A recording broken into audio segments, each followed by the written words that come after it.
त्रिपाठी जी आपसे एक सवाल है।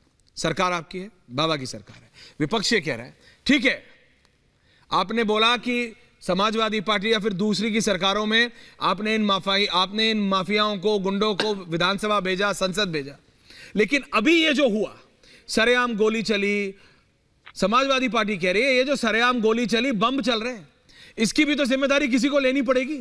इसकी जिम्मेदारी कौन लेगा? इसकी जिम्मेदारी अखिलेश यादव की थोड़ी है।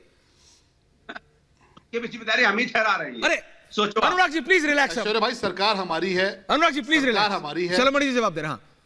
सरकार हमारी है। हाँ। ऐश्वर्या भाई सरकार हमारी है और निश्चित तौर पे हम इसकी जिम्मेदारी लेते हैं। आज मुख्यमंत्री जी ने कहा कि यह घटना दुखद है, दुर्भाग्यपूर्ण, और इसीलिए कहा कि हम माफियाओं को मिट्टी में मिला देंगे। और उसके बाद आपने बौखलाहट देखी होगी, समाजवादी पार्टी कैसे बौखलाई, क्योंकि इनकी सरकार में तो नारा था कि जो जमीन सरकारी है वो जमीन हमारी है, सरकारी संपत्ति के भीतर इन्होंने क्या किया था? हत्याएं करा दी थी। हमारे दो अफसर मारे गए थे। प्रतापगढ़ के भीतर सीओ जियाउल हक, हमारे देवरिया का रहने वाला गरीब परिवार का बेटा, डिप्टी एसपी बना था, उसकी हत्या इन्होंने प्रतापगढ़ के कुंडा में करा दी थी।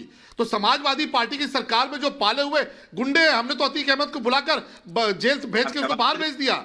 लेकिन जिस तरह का संरक्षण पिछली सरकारों ने दिया है, और मैं तो कह रहा हूं कि इसी चुनाव में अब्बास अंसारी जो माफिया मुख्तार अंसारी का बेटा है, वो खुलकर कहता रहा कि हमारी सरकार आएगी, अखिलेश भैया की सरकार आएगी तो मैं पुलिस से निपट लूंगा, भाजपा के लोगों से निपट लूंगा। आज भी इन्होंने क्या कार्रवाई की है? इनके गठबंधन से चुनाव जीतकर गए अब्बास अंसारी।